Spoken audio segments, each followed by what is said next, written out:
Jake Martinez wiped the sweat from his forehead as he crawled out from under the power generator. The UES Horizon was a good ship, but she needed constant care. He had been working on the engines for 3 hours straight. His hands were dirty, and his back hurt, but the job was almost done. "Jake, get to the bridge now." Captain Amy Sullivan's voice came through the ship's speakers. She sounded worried. Jake grabbed his toolkit and ran through the metal halls of the ship. The Horizon was exploring the edge of known space. They were looking for new planets and checking for dangers. It was supposed to be a quiet mission. The bridge was full of people when Jake arrived. Captain Sullivan stood in the center looking at the big screen. Her short brown hair was messy and her green eyes were focused. "What's the problem, Captain?" Jake asked. "Look at this," she said, pointing at the screen. Jake saw a small ship floating in space. It was unlike anything he had ever seen.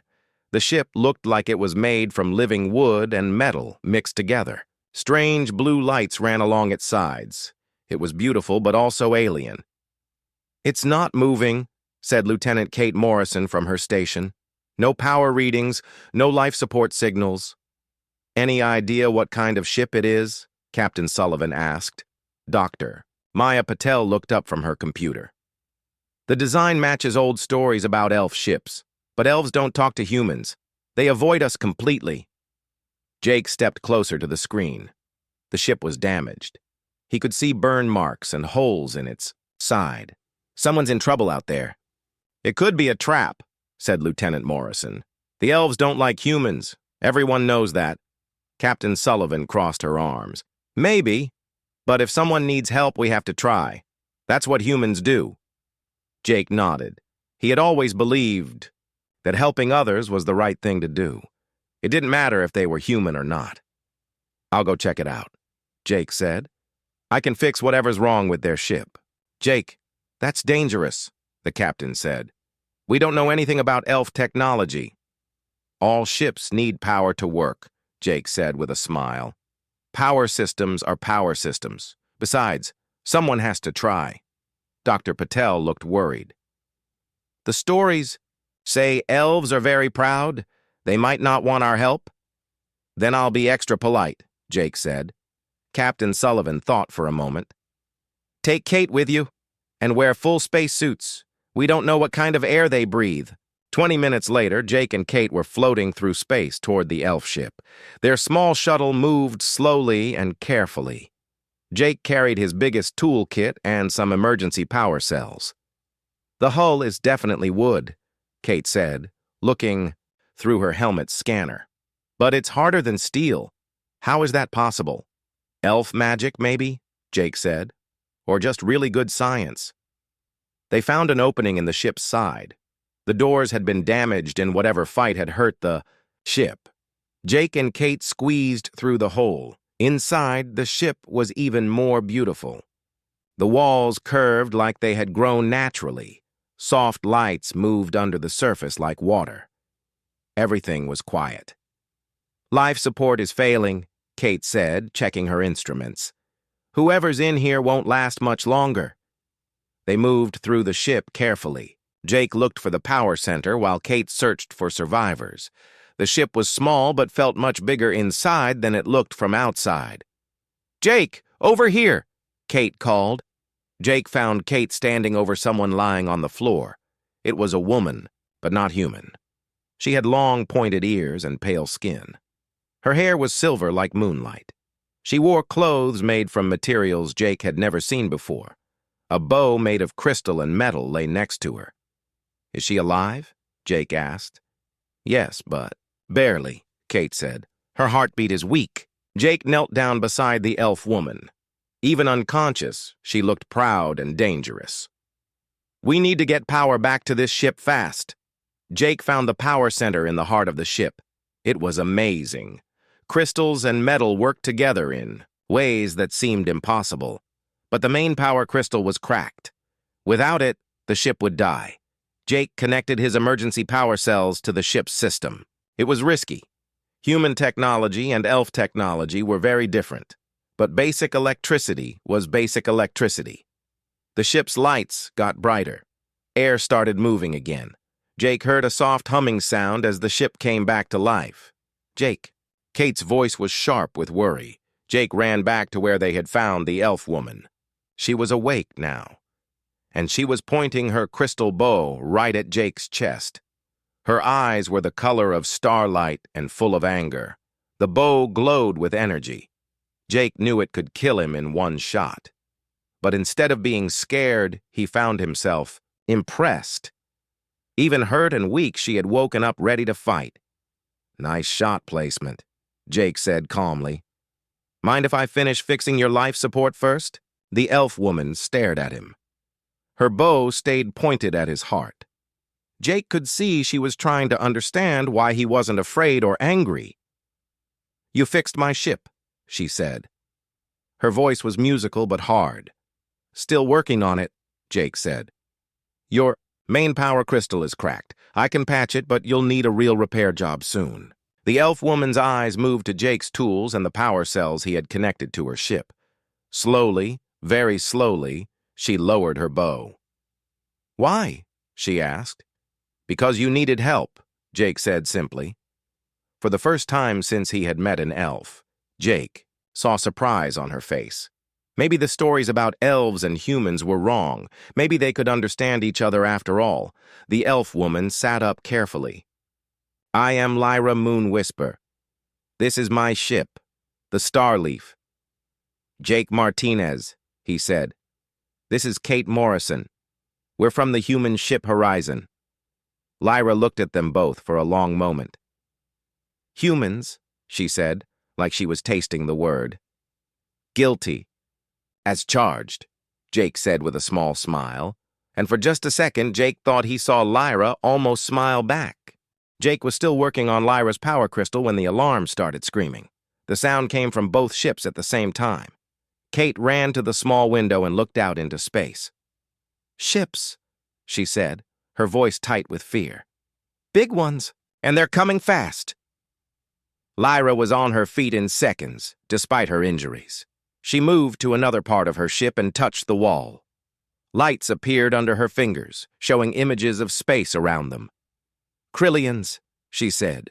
The word sounded like a curse. Jake saw the ships on Lyra's display. They were huge and dark, with sharp edges that looked like weapons. There were 3 of them, and they were moving toward the Horizon and the Starleaf. "Are they friendly?" Jake asked. Lyra gave him a look that said he was crazy. "Krillians are never friendly. They take what they want and destroy the rest." Captain Sullivan's voice came through Jake's radio. "Jake, get back here now. We have company, and they don't look happy." "Copy that, Captain," Jake said. Then he looked at Lyra. "Come with us. Your ship can't fight in its condition." "I don't run from Krillians," Lyra said proudly. "It's not running," Jake said. "It's being smart." Before Lyra could answer, a new voice filled the space around them. It was deep and strong, speaking in accented English. "Human vessel, this is Commander Zara Vex of the Krillian War Fleet. You will surrender the elf criminal immediately. Refuse, and we will destroy both ships." Jake looked at Lyra. "Criminal?" Lyra's face went hard. "I've been tracking Krillian slavers. They've been stealing people from colonies on the edge of space, both human and elf colonies." "Slavers?" Kate said. "That's illegal everywhere." "Try telling them that," Lyra said.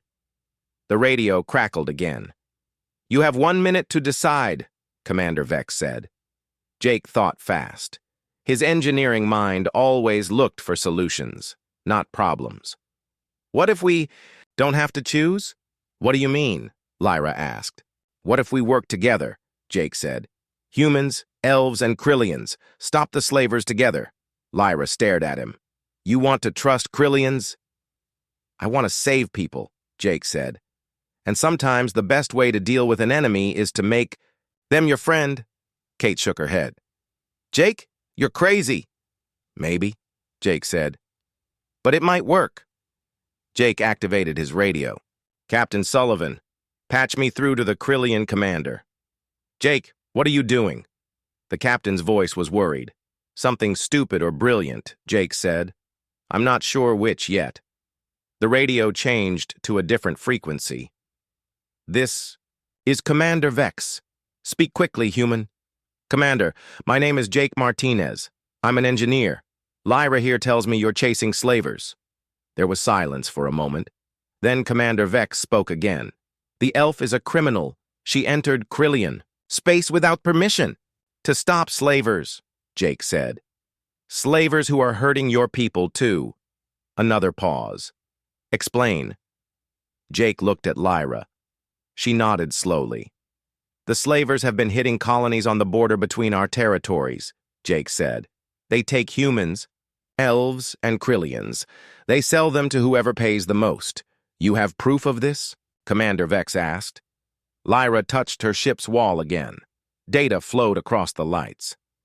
I have tracking data, shipping records, and location of their main base. Jake keyed his radio again.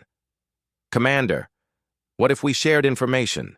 Your military, strength, our technology, and Lyra's intelligence data. We could stop them together. Humans and elves working with Krillians? Commander Vex sounded surprised. This has never been done. Maybe it's time to try something new, Jake said. The radio was quiet for a long time. Jake could feel Lyra watching him. Kate was shaking her head like she thought he had lost his mind. Finally, Commander Vex spoke again. I will come aboard your ship to discuss this. Alone. If this is a trick, you will all die slowly. Understood, Jake said. We'll be waiting. 20 minutes later, Jake was standing in the Horizon's meeting room with Captain Sullivan, Lyra, and Kate. The doors opened and Commander Zara Vex walked in. Jake had never seen a Krillian before. Zara was tall, almost 7 feet, with blue skin and 4 arms. She wore black armor that looked both beautiful and dangerous. Her eyes were golden and very intelligent. You are the engineer who thinks he can solve everything, Zara said, looking at Jake. I'm the engineer who thinks people shouldn't be slaves, Jake said. Zara's 4 eyes studied him carefully. Then she looked at Lyra. You have been hunting in our space for months. I've been hunting slavers, Lyra said. Your space, human space, elf space. They don't care about borders. Show me your data, Zara said. Lyra placed a small crystal on the table. It projected images into the air. Jake saw star maps, shipping routes, and pictures of ships he didn't recognize. The main base is here, Lyra said, pointing to an asteroid field. They use it to process prisoners before selling them. Zara studied the information. This asteroid field is in neutral space. No one claims it. Perfect place for criminals, Captain Sullivan said. Zara's golden eyes moved between Jake, Lyra, and the captain. Your plan? Jake stood up. Your ships are strong, but the asteroids will hide the base. Lyra's ship can sneak in and mark targets. Our shields can protect us while we get close. And then? Zara asked. We hit them hard and fast, Jake said. Rescue the prisoners and capture the slavers. Zara was quiet for a moment. Then she did something Jake didn't expect. She smiled, showing sharp white teeth. You are either very brave or very stupid, human engineer. Probably both, Jake said. Zara laughed. It was a deep, musical sound. I like you. Very well. We will try this thing that has never been done. She turned to Lyra. Can your ship fight? With Jake's repairs, yes, Lyra said. Zara nodded. Then we go to war together. If we succeed, the slavers die. If we fail, we die together as warriors. Jake looked around the room. A human captain, an elf scout, and a Krillian commander, planning to work together for the first time in history. When do we start? He asked. Now, Zara said. Every moment. We wait. More people suffer. As they began planning their attack, Jake couldn't help but think that maybe this was how peace really started. Not with treaties or politicians, but with people choosing to trust each other when it mattered most. The asteroid field looked like a graveyard of broken planets. Huge rocks floated in the darkness, some as big as cities. Jake watched them through the Horizon's windows as their small fleet moved carefully between them. 3 ships traveled together now. The human ship Horizon, Lyra's repaired elf ship Starleaf, and Zara's Krillian warship called the Iron Fist. It was the strangest alliance Jake had ever heard of. "Slaver base should be just ahead," Lyra's voice came through the radio. Her ship was invisible to most sensors, scouting ahead while the bigger ships followed. Jake was on the bridge with Captain Sullivan and Kate. Zara had come aboard the Horizon to coordinate the attack. She stood behind the captain's chair, all 4 arms moving as she worked on different control panels at once. "Your human shields are impressive," Zara said to Jake. "Much stronger than I expected." "Thanks," Jake said. "Your weapons are pretty amazing too." Over the past few hours, Jake had learned a lot about Krillian technology. Zara was a good teacher, and she seemed to enjoy explaining how her weapons worked. She was also interested in human engineering. "There," Lyra said through the radio, "I can see the base." The main screen showed what Lyra's ship was seeing. Hidden between 3 large asteroids was a space station. It was ugly and built from mismatched parts. Ships came and went like insects around a hive. "How many prisoners do you think are in there?" Captain Sullivan asked. "Too many," Zara said grimly. "Slavers always pack them in tight." Jake studied the station's design. "I can see power generators here and here. If we take those out, their shields will fail." "My people can hit those," Zara said, "but we need to get close first." "Leave that to me," Jake said. He had been working on something during their trip through the asteroids. Jake explained his plan. The Horizon would use its strongest shields and fly straight at the station. The slavers would focus all their attention on the big human ship. While they were busy shooting at the Horizon, Zara's warship would attack from behind. Lyra would slip into the station and start freeing prisoners. "That plan is insane," Captain Sullivan said. "It's also our best chance," Zara added. "I approve." "Of course you do," Jake said with a smile. "Krillians love a good fight." Zara showed her sharp teeth, and what Jake was learning was her version of a grin. "We do indeed." The attack began 20 minutes later. Jake had rerouted almost all the ship's power to the shields. The Horizon flew straight toward the slaver base like a charging bull. "They're shooting at us," Kate reported from her station. "Shields holding," Jake said, watching his instruments. But not for long. Energy beams and missiles hit the Horizon. From all directions, the ship shook and groaned, but Jake's shields held firm. "Now would be good," Captain Sullivan said as sparks flew from a control panel. "Iron Fist, you're clear to attack," Jake said into his radio. Zara's warship appeared from behind an asteroid like a nightmare made of metal. Her weapons lit up the darkness as they tore into the slaver station. Explosions bloomed across the enemy base. "Shields down," Zara reported. "Lyra, you're clear to go in." "Already inside," came Lyra's voice. "Found the prison section. There are hundreds of people here." Jake felt a mix of anger and determination. Hundreds of people stolen from their homes and families. It made him want to fight even harder. "Can you get them out?" Jake asked. "Working on it," Lyra said. "But there are guards coming." Through the radio, Jake could hear the sound of Lyra's energy bow firing. She was fighting her way through the station alone. "She needs help," Jake said. "The station's main docking bay is clear," Zara reported. "I can land troops there." "I'm going too," Jake said. Captain Sullivan grabbed his arm. "Jake, you're an engineer, not a soldier." "Those people need someone who can open locked doors and break security systems," Jake said. "That's what engineers do." Before the captain could argue, Jake was running toward the shuttle bay. He grabbed a spacesuit and the biggest tool kit he could carry. The shuttle ride to the station was rough. Zara's soldiers filled the small ship. They were all tall and blue like their commander, with 4 arms and golden eyes. They carried weapons that looked like they could cut through mountains. "Stay behind us, human," said the soldier next to Jake. "We will keep you safe." "Thanks," Jake said. "What's your name?" "I am Kel," the soldier said. "Zara says you are brave. For a small person," Jake laughed. "I'll take that as a compliment." The shuttle landed hard on the station. The Krillian soldiers charged out first, their weapons ready. Jake followed, his toolkit in one hand and a small blaster in the other. Inside of the station was a maze of metal corridors and flickering lights. Jake could hear fighting in the distance. Lyra's voice came through his radio, giving directions to the prison sections. "This way," Jake said, leading the Krillians through the corridors. His engineering knowledge helped him understand the station's layout. They found the first group of prisoners behind heavy metal doors. Jake's tools made quick work of the locks. Inside were dozens of people from different species, humans, elves, and even some Krillians. They all looked scared and hungry. "You're safe now," Jake told them. "We're here to help." As the Krillian soldiers escorted the freed prisoners to safety, Jake pushed deeper into the station. He had to find Lyra and make sure she was okay.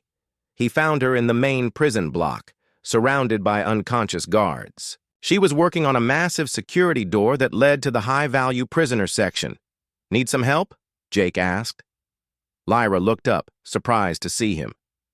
"You should not be here. It's dangerous." "So is leaving you to do this alone," Jake said. He knelt beside the door and started working on its lock. "Besides, 2 people work faster than 1. They worked together in silence for a few minutes.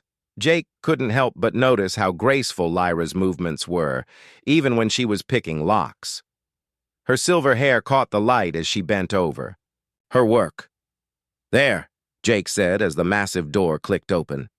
Inside were the most important prisoners. Jake saw humans in military uniforms, elves in expensive clothes, and even a few Krillians who looked like they might be nobles or scientists. "Thank you," said an older human woman as Jake helped her stand. "I'm Admiral Lisa Park. I was captured 3 weeks ago." "We're getting you all out of here," Jake promised. As they led the prisoners toward the docking bay, the station shook from explosions. Zara's voice came through the radio. "Station is breaking apart. Everyone needs to leave now." Jake, Lyra, and the Krillian soldiers ran through corridors that were starting to collapse. Sparks flew from broken power lines and smoke filled the air. They were almost at the docking bay when a section of ceiling fell. Jake pushed Lyra out of the way, but the falling metal caught his leg. Pain shot through his body as he hit the floor. "Jake!" Lyra knelt beside him. "Are you hurt badly?" "Just my leg," Jake said through gritted teeth. "I can't walk." Without hesitation, Lyra picked him up. Jake was surprised by how strong she was. She carried him like he weighed nothing. "I've got you," she said softly. As Lyra carried him to safety, Jake realized something important. He was falling in love, not just with Lyra, but with Zara too. The elf's quiet strength and hidden gentleness. The Krillian's honor and fierce loyalty. They were both amazing in completely different ways. The shuttle ride back to the horizon was quieter. The mission had been a success. The slaver base was destroyed and hundreds of prisoners were free. But Jake was thinking about something else, entirely. He was thinking about what it would be like to spend forever with 2 such incredible women, and wondering if they might feel the same way about him. Jake's leg was healing well, but the meetings were giving him a headache. For 3 days, he had been sitting in conference rooms with officials from 3 different governments. They all wanted to know about the mission against the slavers. More importantly, they wanted to know why humans, elves, and Krillians had worked together. "This cooperation cannot continue," said General Robert Hayes from Earth Command. He was a thin man with gray hair and cold eyes. "It sets a dangerous precedent." "Dangerous?" Jake asked. "We saved hundreds of lives." "You acted without proper authority," the general said. "The alliance between our species was not approved by any government." Across the table, Elder Moonbrook spoke for the Elf Council. She was ancient, even by elf standards, with silver hair that seemed to glow. Young Lyra has violated our most sacred laws. She worked with humans and Krillians without permission. This cannot be forgiven. The third official was Lord Commander Voss, speaking for the Krillian Empire. He was even larger than Zara, with scars across his blue face. Commander Vex exceeded her authority. She should have destroyed the human ship and captured the elf. Instead, she chose to trust them. Jake looked around the room. They were meeting on a neutral space station between the three territories. Lyra sat beside him, her face calm, but her hands clenched into fists. Zara stood behind them, all four arms crossed over her chest. "So let me get this straight," Jake said. "We stopped a criminal organization that was hurting all three of our peoples. We proved that we can work together. And you're angry about it?" "You don't understand the bigger picture," General Hayes said. "Our species have been separate for good reasons. Mixing our technologies and cultures could lead to dangerous consequences." "What consequences?" Zara asked. Her voice was controlled, but Jake could hear the anger underneath. "Dead slavers, free prisoners, peace between our peoples." Elder Moonbrook's eyes were cold as winter stars. "Elves are meant to live apart from lesser species. It is our way." Lesser species. Jake stood up despite the pain in his leg. "You call the people who saved your life lesser?" "Sit down, Martinez," General Hayes ordered. "You're already in enough trouble." Jake stayed standing. "What kind of trouble?" Dr. Maya Patel, who had been quietly taking notes, looked up from her computer. "According to my research, the cooperation between you three triggered some interesting biological responses. Your brain chemistry changed when you worked together. You became more effective, more creative, better at solving problems." "Is that supposed to be bad?" Jake asked. "It suggests that our species are meant to work together," Dr. Patel continued. "Evolution pushed us to cooperate, not stay separate." "Lord," Commander Voss slammed one of his four fists on the table. "Evolution is not policy. The Empire has rules." "So break them," Jake said. Everyone in the room stared at him. "Sometimes rules are wrong. Sometimes you have to do what's right instead of what's legal." "You cannot simply ignore centuries of tradition," Elder Moonbrook said. "Why not?" Lyra spoke for the first time in hours. Her voice was quiet but strong. "Those traditions didn't save the prisoners. Working together did." Zara nodded. "Honor comes from doing what is right, not from following old rules." General Hayes stood up. "This discussion is over. Martinez, you're being reassigned to a desk job on Earth. Morrison will take over as chief engineer." "And Lyra Moonwhisper," Elder Moonbrook said, "you are exiled from all elf worlds. You are no longer welcome among your people." Lord Commander Voss looked at Zara. "Commander Vex, you will be transferred to the Outer Rim, far from human or elf space." Jake felt his heart sink. They were being separated. The three governments were making sure they could never work together again. "This is wrong," Jake said. "This is necessary," General Hayes replied. The meeting ended. Badly. Jake, Lyra, and Zara were escorted to different parts of the station. They weren't allowed to speak to each other before leaving. But Jake wasn't giving up. He had learned a few things about station security systems during their mission against the slavers. That night, he hacked into the communication network. "Can you hear me?" he whispered into his hidden radio. "Jake?" Lyra's voice was soft and sad. "Where are you?" "Detention level 3, Jake said. "You?" "Level 5, she replied. "Zara?" "Level 7, came Zara's deep voice. "They really don't want us talking." "Listen," Jake said. "I have an idea, but it's crazy." "All your best ideas are crazy," Zara said. Jake could hear the smile in her voice. "What if we don't go back to our governments?" Jake asked. "What if we work together as an independent team?" "You mean become criminals?" Lyra asked. "I mean become peacekeepers," Jake said. "Help people who need it. Stop problems before they become wars." The three governments would hunt us, Zara said. Maybe, Jake said. But Captain Sullivan thinks she can help. She's been talking to other ship captains. A lot of them think what we did was right. There was silence for a moment. Then Lyra spoke. I have nowhere else to go. The elves don't want me anymore. The Empire will forget about me eventually, Zara said. But I like the idea of choosing my own honor. So we do it? Jake asked. The three of us against the galaxy? The three of us for the galaxy, Lyra corrected. When do we start? Zara asked. Jake smiled in the darkness. How about now? The escape from the station wasn't easy, but Jake had good friends. Captain Sullivan created a distraction by accidentally bumping her ship into the station's docking bay. During the confusion, Dr. Maya Patel helped them reach their ships. Take care of yourselves, Captain Sullivan said as they prepared to leave. And stay in touch. There are more people like us than you think.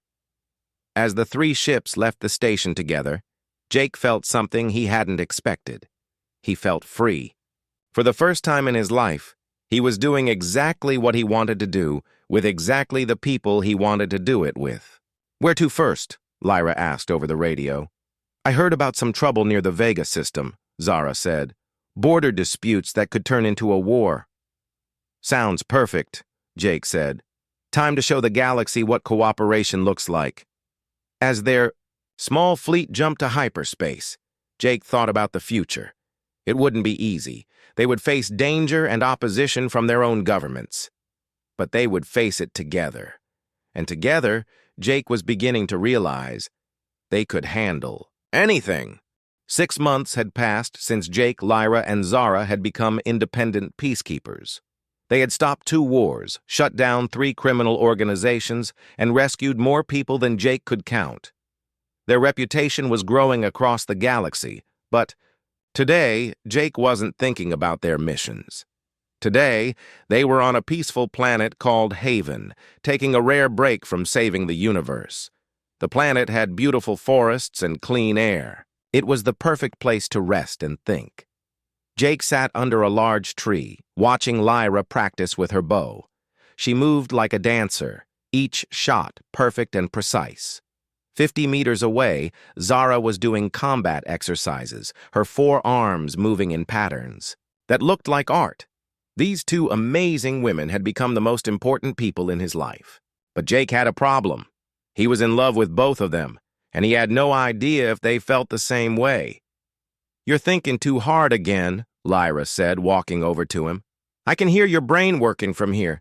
Jake laughed. Sorry, just enjoying the quiet. Zara finished her exercises and joined them under the tree. It is good to rest, but I sense you have something on your mind, Jake. Jake looked at both of them. Lyra with her silver hair and star-bright eyes. Zara with her blue skin and golden gaze. They were so different, but both incredible in their own ways. Can I ask you both something? Jake said. Always, Lyra said, sitting beside him. Speak, Zara said, lowering herself to the ground with easy grace. Jake took a deep breath. This was the hardest thing he had ever done. These past 6 months have been the best of my life. Not just because of the work we do, but because of who I'm doing it with. Lyra tilted her head. Jake? I'm in love, Jake said simply. With both of you. The words hung in the air like a challenge. Jake waited for them to laugh or get angry or walk away. Instead, Lyra and Zara looked at each other across him. Finally, Zara said. It took him long enough, Lyra agreed. Jake blinked. What? We've been waiting for you to figure it out, Lyra said with a small smile. Humans are supposed to be good at emotions, but you're terrible at understanding your own. Among my people, Zara said, if someone waits this long to speak their heart, we challenge them to combat to settle the matter. Jake looked back and forth between them. So you both... do you... care for you? Lyra finished. Of course. You're brave and kind, and you make us better than we are alone. You have honor, Zara added, and you see strength where others see difference. These are rare qualities. Jake felt his heart racing. And each other? Lyra and Zara exchanged another look. Elves and Krillians have been enemies for centuries, Lyra said, but Zara is the most honorable warrior I've ever met. And Lyra has the finest tactical mind I've ever encountered, Zara said. Plus, she is beautiful when she fights. Jake shook his head in amazement. So we all feel the same way, Lyra confirmed. Jake stood up, his hands shaking slightly. Then I have something important to ask you both. He knelt down in front of them, looking from Lyra to Zara and back again. I know this is unusual. I know our species have never done anything like this before. But would you both consider spending forever with me? Building a life together, all three of us? For a moment, everything was quiet. Jake could hear his own heartbeat and the wind in the trees. Then Lyra moved faster than thought. Her energy bow appeared in her hands and she fired. The shot passed so close to Jake's head that it singed his hair. The energy bolt embedded itself in the tree behind him with a crackling sound. Jake sat there, ears ringing, hair smoking slightly. But he was grinning. That's for taking so long to ask, you dense human, Lyra said, putting her bow away. Zara stood up and crossed all four arms. Among my people, we would have challenged you to honorable combat months ago to settle this matter. You kept us waiting. Jake got to his feet, still smiling. So that's a yes? Lyra stepped closer to him. Forever is a long time. Good thing humans are surprisingly durable, Zara said, moving to his other side. Jake looked at both of them. So, we're really doing this? The three of us? The three of us, Lyra confirmed. Together, Zara added. Jake reached out and took one of Lyra's hands and one of Zara's. I love you both. I don't know how this is going to work, but I know I want to find out. We'll figure it out as we go, Lyra said. Humans are good at adapting. Elves are good at long-term planning, Zara said. And Krillians are good at making things work through determination. Jake laughed. So between the three of us, we should be able to handle anything. Anything, Lyra agreed. Their first kiss was awkward because none of them were sure how it should work with three people. But it was also perfect because it was theirs. Later, as they sat together watching the sunset, Jake thought about the future. They would keep traveling the galaxy, helping people and preventing wars. But now they would do it as a family. What do we call ourselves? Jake asked. A couple doesn't seem right for three people. A crew, Zara suggested. A team, Lyra said. A family, Jake said. They all liked that one best. As the stars came out over Haven, Jake realized that sometimes the best things in life came from the most unexpected places. He had gone looking for adventure and found love. He had tried to help strangers and found a home. So what's our next mission? Lyra asked. I heard about some tension between mining colonies in the Rigel sector, Zara said. Jake stood up and stretched. Sounds like they need some peacekeepers. Sounds like they need us, Lyra corrected. As they walked back to their ships hand in hand, Jake couldn't stop smiling. Forever was a long time, but he had all the time in the universe. And he had the two most amazing women in the galaxy to spend. The future was going to be incredible. Behind them, the tree where Lyra had fired her shot was still smoking slightly. Carved into the wood by the energy blast were three symbols. One human, one elf, one Krillian. Forever marked together just like their hearts. The galaxy was about to learn what three people could do when they chose love over fear, cooperation over conflict, and each other over everything else. It was going to be beautiful.